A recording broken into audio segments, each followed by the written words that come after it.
ห็น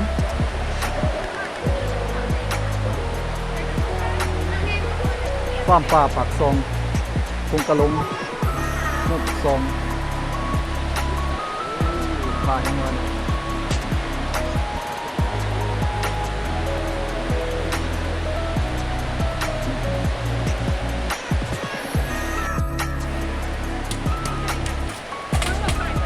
ปลาสลามเลยเนาะ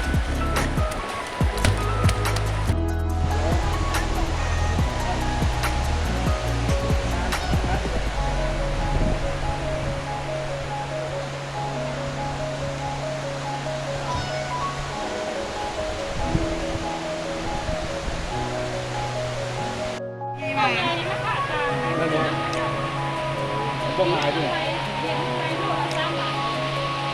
โอ้ตัวใหญ่ลูกละ3 ล้านโอ้ตัวนี้เป็นแม่พันธุ์คนนี่คุณก็เอาลูกมันอยู่นี่มีแล้ว7-8 ลูก โลละ3 ล้านเด้อ โอ้โลละ3 ล้าน ความที่เราคุยด้วย โอ้โห